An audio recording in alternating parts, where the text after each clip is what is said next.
Now. All right. Hello and welcome everyone to the Dead Air podcast. We're running a little bit late because we had some technical difficulties. So hopefully you're still able to join us and find us. I'm Arm T, your host, and we are coming to you live from the headquarters of the Tell It to the Dead fan forum.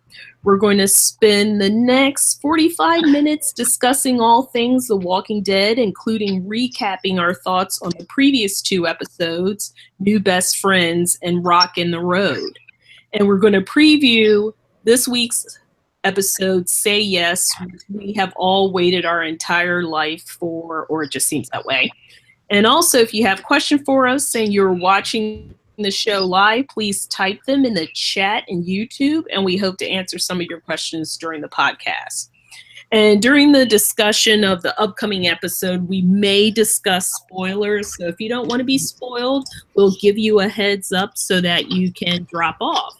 So let's go ahead and kick things off. And once again, I'm joined by my esteemed panelists from the Tell It to the Dead forum, including Candy, Mama Grimes, Autumn West, Forever Michonne, and Big Cat. And then we also have Luna and Swan on chat. And just as a reminder, if everybody could just mute their mics when you're not speaking to cut down on the feedback for the audience. So we're going to go ahead and get started and jump right into tea time and discuss New Best Friends.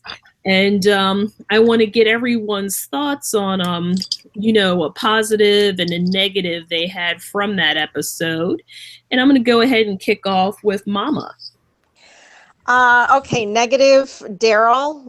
Any scene that he was in, I needed closed captions to understand what he was saying. And I'm going to go ahead and kick off with Mama. Okay, negative, Daryl. Any scene that he was in, I needed.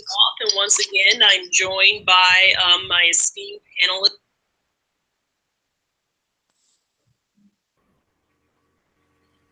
All right, hello. Is everyone there? It seemed like we had some weird feedback. Yeah, we're here. All right, sorry. Okay, go ahead. That was weird. I was like, oh my god, a live thing just glitched on me. Deja vu. Oh, is it okay to talk again? Yeah, go ahead. Okay, so negative, Daryl. Positive, Rick's epic fight with Winslow, and of course, the cat at the end was awesome, and just all the little interactions with Michonne and Rick. Loved it. Great show. Awesome. And we're joined this week by a couple of new folks, including Autumn. And Autumn, I'd love to have your positive and negative from the previous episode. Okay, so with the last episode, the positive, at least for me, I love seeing the new interactions that we typically don't get, like with Morgan and Daryl and Richard. Like, I was really excited for that. And of course, the Michonne stuff. We all love the Richonne stuff. Made my heart melt. The negatives, that CGI green screen. I about died when I seen that. I don't know what's going on with the budget or whatever. I don't know, but it was horrible. I got to the point where I was like, I hope they don't show that again. And what did they do? They showed it again. That's one negative. And then another negative is I think they're toning down on the violence on the show, because for some reason, with the Winslow fight, The Walking Dead has never been shy with doing up close and personal in your face walker kills, and for some reason to have an epic walker kill like that and not show it or cut it out or whatever they did, that kind of rubbed me the wrong way. But overall, I really liked the episode. It was good. Awesome. And what about you, Big Cat? What did you think about New Best Friends? Positives was the cat. Every time 710 came up in the bunker, all I would do is use my favorite emoji. I was waiting my whole life for that moment. So yeah, the stupid cat statue was just the best thing. And negatives is when Daryl's hand went through Shiva's eyeball and she died. That pretty much sucks. Yeah, that was pretty bad on the CGI. I don't know what to say. Early on, Shiva was perfect. I thought I was like actually surprised, but lately, and there was like no hiding that blue screen. That Really I mean, wasn't. the green screen was just awful. So I think they used like the whole CGI budget on her introduction. Like everyone's like, oh man, oh that's so great, and then they just ran out of time or money or something for everything else. all right. Well, what about you? What are your thoughts, Candy? My favorite moment is the forehead kiss. Right before it, when Rick comes strutting out, he has a hole in his hand, his pants are gone, and he's just smiling like he just won the lottery. And Michonne is smiling, she's so proud, and then she hugs him and she's like holding on to him for dear life. It was just a beautiful moment. I think I like that more than the cat, even though I do like the cat, and I like that they gave a line about to replace the one that you had. So it kind of shows that Rick's been thinking about Michonne for a long time. My least favorite mm, is probably the scene between Morgan and Daryl at the end. When at the end and at the beginning when they try to make Carol into a superhero. I don't see why they keep trying to I don't know.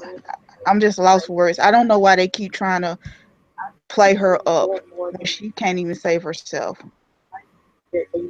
Well, I will agree with you on the Richonne forehead kiss, and I want to actually talk a little bit about that because what I really loved about them going, becoming an official couple is how they've done the relationship, and there's so many sweet little moments that Andy and Denai play when they're in character. And could you please, everyone, mute if you're not speaking? And I can't get over how strong their bond is and their couple moments. There's just such great sweet moments between them. And when Michonne was all worried when Rick was getting ready to go in the Thunderdome, and she grabbed his hand, and the way Rick looked down to her and told her it was going to be okay, I about died. Anybody else just want to chime in on all how lucky we are with all these sweet Richonne moments, Rick and Michonne? Yeah, it really is like just a love story playing out, before us, and it's building and building, and they're subtle, and it's just showing them as this couple that completely in love, but they're still who they are. They're still warriors, they're still leaders. It's just amazing, and I think a lot of it is Andy and Denai doing their thing as well, adding those little touches. But I've really enjoyed it. I have too, Mama. It's like I said, it's been my favorite part of the second half of the season.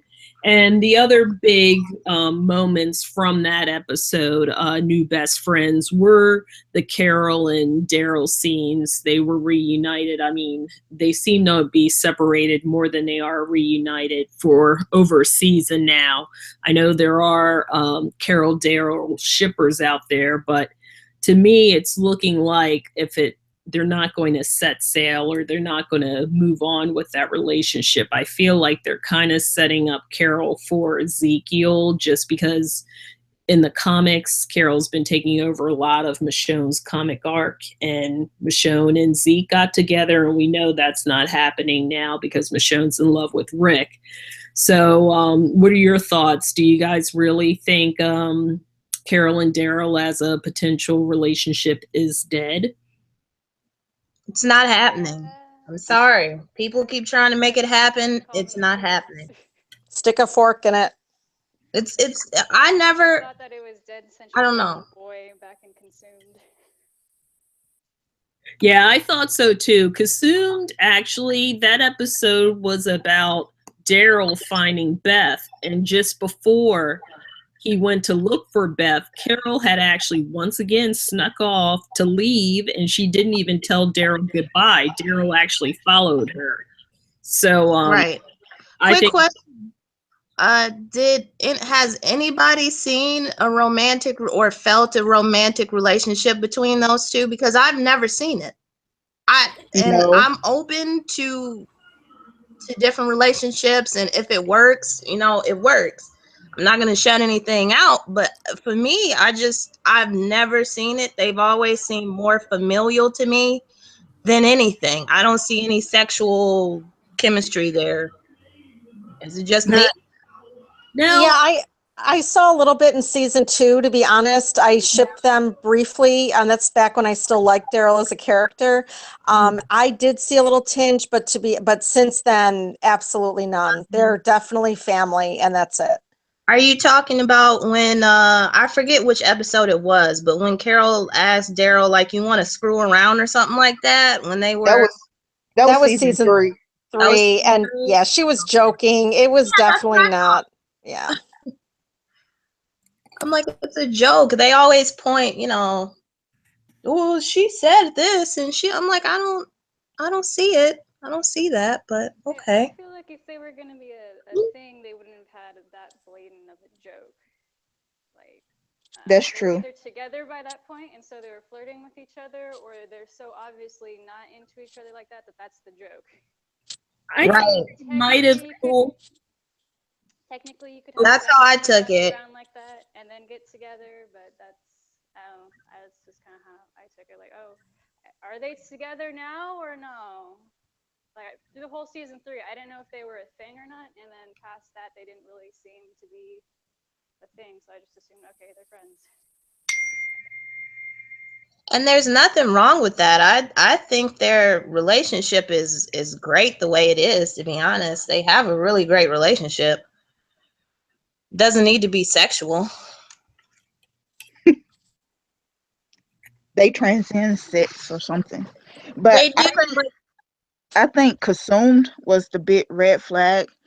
You have them together in a room with bed, and they don't do anything. That tells you right there right. that they're not gonna be together. Because Richonne couldn't even be in the kitchen together without sexual tension. So Exactly. Exactly. They're All brother, sister, cousins, whatever you want to say, best friends. That's it. There's Auntie. nothing more. All right. Yeah, I think we're all in agreement on that one. And I'll just add that Luna, who is once again joining us in chat, from that episode, her only real negatives were Rosita's pissiness and Richard. His arc seems to be kind of fizzled. And then she agreed with, I think, was Big Cat with Shiva's poor eye. So, Mm. so yeah, I mean, I don't know. The Rosita, it's kind of tough because I really don't know where they're going. She's just like so angry. And guess what? Everybody has dealt with tremendous loss and she's just lashing out at everyone. And Yeah. I mean, I can understand it to a degree, but even it's a little different. It's different from Sasha even. Sasha had the PSD and there was an anger there, but I don't remember Sasha personally attacking people the way Rosita is attacking the members of Team Family. So, yeah, I feel like Sasha would only attack only when she was provoked. Right. Whereas Rosita is just attacking just for the sake of attacking. Yeah, she's burnt. To me, I mean, I have a love-hate thing with Rosita because on one hand, I guess I could kind of understand halfway what she's going through, but we really don't have enough information honestly to know fully what she's thinking, because I'm like, maybe she's still mad at Sasha because from her standpoint she thinks maybe her and Sasha and Abe were fooling around, because all we seen was Abraham being a jerk to Rosita, like, forget this, I'm done, I'm out, I don't want you anymore. And then she looks up and then all of a sudden Sasha's in the picture. Is like, how long was this going on? Like, us as viewers, we know that they weren't fooling around, but I don't know, seems kind of petty to be holding on to it now because he's dead, rest his soul. Yeah, Rosita is really coming across very one note. They're not giving her any depth or dimension at all. She's just angry, biting people's heads off. It's ridiculous and it's boring. So they got to do something different with her. I don't know what it's leading up to, but every time she's on, I roll my eyes, and I don't want to do that because I did like her up until this season. So I hope that they change her course and make her a little bit more relatable than what she is right now. Yeah, they could just cool it with her just every time she's on screen yelling at someone. And I like everyone else, I can understand she's going through stuff. People process this differently, but I'm also kind of really pissed at her for the Olivia thing. Like her quest to kill Negan and then someone dies and she's still on that. Like, just get the fuck over yourself. I don't care anymore. People are dying because you're so mad and you can't control it. Like, go on a Carol vacation or something. I don't care. You need to get a grip. All right. Well, guys, I'm looking at our chat now, our live viewing chat, and thanks again for joining us, everyone, and setting through our technical difficulties. A couple things that have come up is we have one listener who said Abraham was awful to Rosita, but he was permitted to thrust. And I'm in full agreement with you. I don't want to mess up the name, but the last part is Detsu. I don't understand why Abe is the only male on The Walking Dead that's allowed to thrust. And this is coming from somebody who actually liked Abe.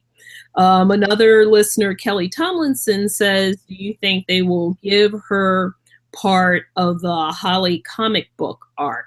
So since we're talking about Rosita, I'm assuming, yes, Kelly's talking about Rosita. It kind of looks that way, but what bothers me, and I think some of the other panelists too, is that Abe did date Rosita for a long time, but in the end, Sasha was his great love. And it feels like Sasha is totally being ignored, or she didn't even exist to build up Rosita. So I'm kind of confused. Who's going to get the Holly arc or a remix of the Holly arc? How will it be Sasha? Will it be a Rosita? Or will it be maybe a mixture of both? If anybody else wants to chime in on thoughts on that one. Yeah, they're definitely, it's going to be one or the other, just because of the Abraham connection. And we're leading up to that time in the comics, I believe. I'm not a comic reader, but I know we're leading up to that probably at the end of the season. So it'll be one or the other. And certainly Rosita's getting a ton of screen time. Sasha's being ignored. So yeah, it's anybody's guess, but it'll be one of the two. Yeah, Now, I had initially thought maybe Sasha might get that arc, but and considering that you guys know she's been cast on the Star Trek, right? The new Star Trek series, so we don't know how long she's going to be on the show. And Christian, what's her last name? Rosita? Serratos. She's I hear she's pregnant, so I don't. Yeah, well, she's due though in the spring. I think she's actually going to be okay because traditionally Walking Dead starts filming the end of May. Okay. So, I mean, I don't think the pregnancy, and they do a really good job about working around the actresses. Tara, the actress who plays Tara, she was pregnant. Sasha, she was pregnant. So, all right. Well, then we're going to go ahead and move on to last week's episode, which was Hostiles and Calamities, that focused completely on the Savior compound again, and poor Eugene, who thought was going to have an awful time there. Maybe not as bad as Daryl's, but he's getting treated like a king. And I'm going to go ahead and do once again a round robin on what were your positive and negatives from that episode. I'm going to start with Autumn. What did you think? Well, last week's episode, it was okay. I wasn't really focused too much on it because, I mean, 7/12 was the next week. So I really wasn't bothered too much with it. But I thought, as far as positives, I thought that Dwight, the new information that we got as far as him lose his memory loss and Sherry leaving the notes and stuff like that. I like that because that was new information. But other than that, I mean, Eugene is cool. I might be in the minority here, but I'm not really harping too much on Eugene. I feel like he's playing the saviors because that's a part of his character to adapt to his surroundings. So that was kind of a negative to me because I didn't see really that much going on in the episode other than, you know, Dwight and his little story there. All right, Mama, what were your thoughts on last week's episode? I actually enjoyed it a lot more than I thought I would. Anything Negan related, I tend to just want to block out and pretend it never happened. But I enjoyed seeing the sanctuary from Eugene's perspective and getting a better understanding about how it worked and their numbering of the workers and all that. I love Eugene, and I think Josh did a great job carrying that episode. So I enjoyed that. I know we had fun on the forum counting how many times Negan leaned, and I lost count. So you know, his leaning was really entertaining.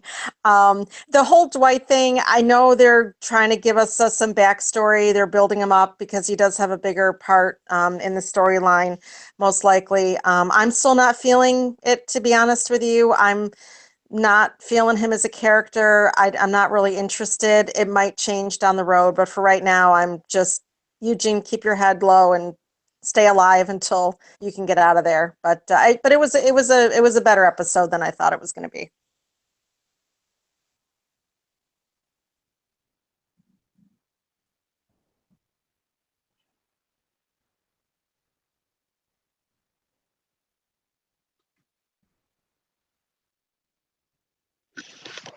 I think RT is muted. I am muted. Look at that. Oh, sorry about that. Big Cat, I was going to pick on you next. You want to share with us your thoughts, but if you could please turn up your microphone. Our listeners are having a hard time hearing you. Yeah, I'm on my phone, so I'm not really, I guess I could play with the settings. I'll try talking closer to it. I didn't actually watch the episode, so the positives were, as far as everyone has said, that my Eugene spec is correct and he's just playing the saviors, and the negatives are that Negan exists at all. The end.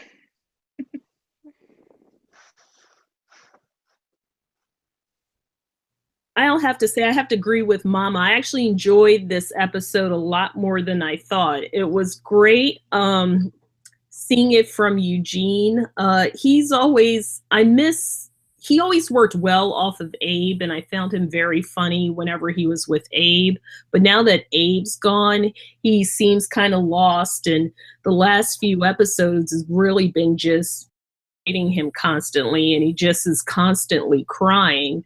So I did enjoy seeing someone actually appreciate him for a change. But I have to say, the other part of the episode, I still have no feelings towards Dwight as a character. Like, I don't feel sorry for him. He's just like, he's there. And I don't know if it's Austin Emilio's acting or it's just like, I don't care really about any of the saviors. They're just kind of cardboard characters except for Simon. I do love Simon, Savior. But I'm having a hard time caring about these bad guys. And I don't know. Maybe it's the way they're written. Let's see, who else haven't I called on yet? I don't believe you, Autumn. Yes. Did I already ask you about Hostels and Calamities? You did. I think Forever Michonne is on. Yeah, sorry about that. Forever, what about you? Oh, positive. I loved Eugene. I love Eugene when he based up on the savior. I love that scene. And negatives, just all of the rest of the episode. I don't really care for Negan or the saviors or anything that's going on in their compound. I'm still feeling the Glenn hole in my heart. So don't really care for them. All right, and let me take a look at our live chat and see if we have any questions or comments in there. And I got to say, I'm very excited seeing everybody's reaction and talking in here. We appreciate your feedback. Candy, I think you're the only one I didn't call on. The best thing about it is setting up Eugene where he can kind of figure out the dynamics of the saviors, because a lot of Negan's people are just as crazy as him. So they have to find a way to kind of neutralize them. They can't just kill Negan. They have to kill everybody. And I think that's Eugene's job right now, to figure out a way to really get rid of the saviors. And it doesn't stop with killing Negan. Sorry, Morgan. Well, and I have to say, I do not believe that Eugene is actually turning and going against Team Family. I believe he's just biding his time and waiting to be smart about it and help his family and the hilltop out, because I think he got a pretty good idea of what it is to live under Negan. And the fact that two of Negan's wives came to him asking for pills to probably kill Negan, and then also for one of the wives, it seems, to commit suicide, tells you what life is like under Negan. So He's playing a long con, like he played Abe to get to DC. He's playing a long con. Eugene is a survivor. He'll do whatever he can to yeah, survive. and I thought Deep, he showed that he was playing the long con when he repeated the same lie he initially told Team Family and Abe about the Geno Project. And it was the same exact line when he was introduced a couple of seasons ago. So that made me think, yeah, he's lying to fit in, and he's really not trying to become a true savior. All right. You know, maybe because Eugene is behind enemy lines and really getting to know all of the saviors, he'll be able to, once the war is over, say, you know, who was really like with Negan and who wasn't really bad. They were just trying to survive. So you can kind of differentiate between which saviors need, you know, whatever justice comes and which ones were just victims. All right. Well, thanks, ladies. So next we're going to talk about the episode that we've just waited 6 months for, when we first started hearing little spoilers about a Richonne-centric episode was coming for us. We are going to get ready to talk some spoilers and also sneak peeks of the episode that was released this week. So if you are a person who lives the spoiler-free life, you might want to drop off right now. So we know this episode is going to be focused mostly on Rick and Michonne. I'm so excited. AMC has done a lot of heavy promotion pushing Rick and Richonne. And so before we start talking about them, because they are going to be the majority of the episode, let's go ahead and talk about the other person that is in the episode the most, and that's probably Rosita. So we kind of talked about her a little bit early. It looks like from the sneak peek, she's still very angry. And I would just like for her to calm down a little bit, because like I mentioned before, everyone has suffered greatly at the hands of the zombie apocalypse. I understand her being angry. I just am done with her constantly taking it out on everyone. So Mama, what would you like to see happen with Rosita in this episode? I'd like Rosita to go in the house, shut the door, and not be on the rest of the episode. How's that sound? Yes. I like that idea. Yes. More time at the carnival, please. Thank you. All right. Anybody else? I'm not even gonna go around everyone, but does anybody else want to jump in on what they're hoping to see from Rosita? Maybe some sort of transition in this episode? I don't think it's gonna happen. I don't know. I'll tell you my fear, if anything. Like, I fear that she's gonna get somebody killed going in there being gung ho doing Oh, you things. mean like she did Olivia? That's what I'm saying. Like, I am legit scared that, and that is going to be a main person. Like, it's going to be Sasha or something. Like, don't I don't know. I can't deal with it. I can't deal with her if she does that. Like, I'm over her attitude. At the same time, I feel sorry for her. You know, so she's just a mess. She's just a mess. All right. So yeah, Rosita seems like to be the B story of tonight's episode, but the A story is the couple that we all know and love, Rick and Michonne. So we did get 2 sneak peeks from tonight's episode that melted the internet last Sunday night with numerous gifs of every single frame of the 30 seconds or the minute and a half. So I want to get your feelings on tonight's episode. And what are your hopes and dreams? What do you hope to get out of 712? Like I said, we've kind of been clued in, but I think there's going to be a lot of promising things happening tonight. Forever Michonne, I'm going to pick on you first. Well, I'm just looking forward to like an extension of what we know for Rick and Michonne. I've been waiting for a Richonne bottle. This is like as close as we're gonna get to a bottle for a while. And I'm just so excited to see them in their element, alone, you know, in a new environment. Just really enjoying each other, and I'm just excited. And what about you, Deep? I'm excited for them, the conversations. I've been waiting for them to just have a real heart to heart, just talk about anything. They can talk about goofy stuff, they can talk about heavy stuff. I just want them to talk, and I think I'm going to get it. So I'm excited. Hey, and also our listeners, hit me up in the YouTube chat telling me what you want most out of this besides thrusting. What else do you want to see Rick and Michonne doing in tonight's episode? Mama, what are your hopes? I'm laughing at the chat because I just see lots and lots and lots of sex, more sex. There is communication and long talks, but I have a feeling there's some one-track minds going on here, which is hysterical. We've known about this episode for so long, and I can't believe it's finally here. I told my husband this is my Super Bowl, so back off. Let me watch this show in peace.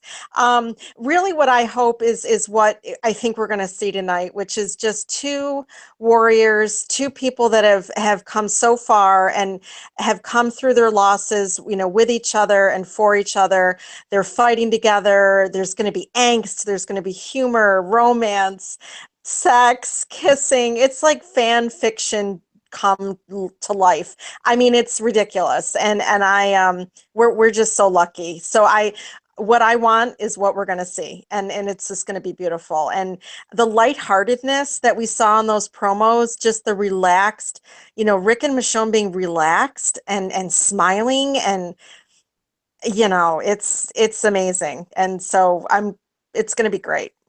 It's going to be awesome. Mama, I feel like Gimple, this was a love letter he wrote for Richonne and to the fans, because there's just so many sweet moments. And then there's all these, even in the 2 sneak peeks, seems like he was putting in little Easter eggs, like that wedding dress that was in the chest, and just the focus. And then there's going to be callbacks from, you know, previous Richonne moments. I'm not going to spoil what I know, but he's taking everything that's encompassed their relationship since season 3, and I feel like he's going to highlight it in some small way in tonight's episode. The continuity and all of their relationship is just beautiful the way Gimple has written it. Let's see, who else haven't I called on? I don't believe I got you, Autumn. Your hopes and dreams for tonight. Realistically, or what I really want to happen, but they probably won't show on TV? Well, let's do realistic, because in my hopes and dreams, I was looking for Skinamax, but I know I'm not getting that. So AMC hopes and dreams. It's on the wrong network. realistically, I'm just excited to see their dynamic together, alone, away from team family, you know, how they work together, their laughter, conversations, all that good stuff. Um, I am so looking forward to this. It has been so long. Oh my gosh, guys. I feel like I'm having a heart attack right now just thinking about it. What time is it? 8:21? Yes, we're getting Okay, close. we're getting close. All right. And what about you, Big Cat?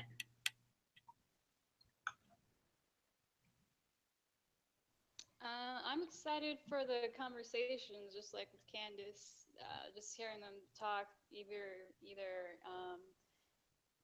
about what they're gonna do with the whole savior situation, or just goofing around, or about what's going on in their lives or their past, just anything. Just hearing, just watching people on the show talk in general, and then having it be the couple I'm rooting for would be awesome. So I'll probably be happy, hopefully. Awesome. And I'm sorry I skipped the lovely Luna, who is in chat and always joining us every week. Sorry about that, Luna. Luna is clutching her panties and pearls, which we all are currently doing. And she's looking forward to the laughter, fluff, and angst. And best of all, no interruptions. Looking at Maggie and Jesus, yes, that's why in that sneak peek when Michonne talked about going back and Rick said just a little while longer, he wanted uninterrupted, constant sex time. And that's why I'm just imagining if The Walking Dead was on HBO, all the side boob and thrusting I would be getting, but it's on AMC. But I'm still happy. I will love it because they bring the love and the tenderness. So don't get me wrong, I'm not hating. I'm still looking forward to this episode. I'm just going to hold on to the more romantic PG-13 aspect of their love. And Armty, I just want to give a plug to all of our very talented fan fiction authors out there. This episode will give us plenty of opportunities to fill in those blanks, right? And to give you those visuals that you're really looking for. So we will make up for what AMC fails. We'll make up for that. I know my ladies won't let me down on the smut, and I'm seeing, oh God, we are not getting balls. Oh, I love you guys so much. Light tongue, some thrusting. I love my dirty Richonne, folks. All right, so let's see. Is there anything else we want to add for tonight's episode that you're looking forward to? Or anything from the sneak peek that got you really excited? I will say that as I'm making all these Skinamax jokes, the actual sex montage at the very end and just Rick's bare back alone did me in. But I don't know about the rest of you. But I have one complaint, and it's that they need to lighten up the scenes. That set scene in the sneak peek was a little too dark. They need to lighten up a little bit. I want to see all of Rick's muscles. And why was Michonne in her clothes? Do anybody have any theories? I don't know, because that's the most clothes I've ever seen Michonne in. She was in a turtleneck practically. So I don't know. And the lighting, yeah, they did the same thing to us when they had the moment in episode 8 of the season in the cell. It was really dark, and then we have talented Richonne fans who lightened the images, and they did the same thing for you, Candy, with Rick's back. I could actually see every single one of Rick Grimes' back muscles. And I want to just give a shout out to Andy Lincoln's personal trainer. Mama and I are buying him an edible arrangement as soon as I find out his name, because he's doing God's work, because Rick has been flawless the past couple seasons. Good sex makes Rick's body good. That's all I'm saying. Yeah, but they really do have to lighten up those scenes. Denai and Andy have incredible chemistry. They really do. And we need to see what they're doing. They put a lot of work in those scenes. They really bring a lot of their A game to them. Please turn the lights on. There are windows, there's sunshine, use it. So that's on my wish list. Oh my God, you got me thinking of like old like soulful songs. There was this old song and it went turn off the lights and light a candle. Now, Is that Teddy Pendergrass? yes, think that so. was Teddy Pendergrass. Oh my God. Hey, actually hit me in the chat if there's a certain song that you love for your Richonne sex playlist. I have a couple. Oh, you do. What's a couple of your choices? Well, I gotta say, everybody should have a Get Busy playlist. A couple of the classics always include Sade. Like, she's the best. Agreed. Kind of, I go old school. And I am a Weekend fanatic. You know, The Weeknd, all his songs are so damn sexy. I can't take it. And I think of Richonne every time. of course you do. Well, no, and hold on, ladies. You can't, if we get our favorite music and a Richonne, well lit Richonne love scene, we will not make it to see the finale. We won't make it till next week. So be careful what you ask for. We need a balance. Oh, Caribbean Queen Online has Pillow Talk by Zayn. Good show. That's a good one. I love that. All right. Well, we're going to wrap this up, but I will tell everybody that we're going to have an actual special Richonne edition podcast. We hope to get all our kinks and technical difficulties out that we know we're going to have so much to talk about. So this podcast is going to be tomorrow night at 8 p.m. And it's good, like I said, it's probably going to be 45 minutes totally focusing on what happened in tonight's episode and what the future looks like for Rick and Michonne. So I hope everybody can join us. And I want to thank everyone again for joining us and everyone participating in the chat. Really enjoyed talking to you all, and make sure you're well hydrated and that you have somebody checking on you at 10:30 to make sure you're still alive and breathing. Godspeed. See you on the other side. Can you hear me now?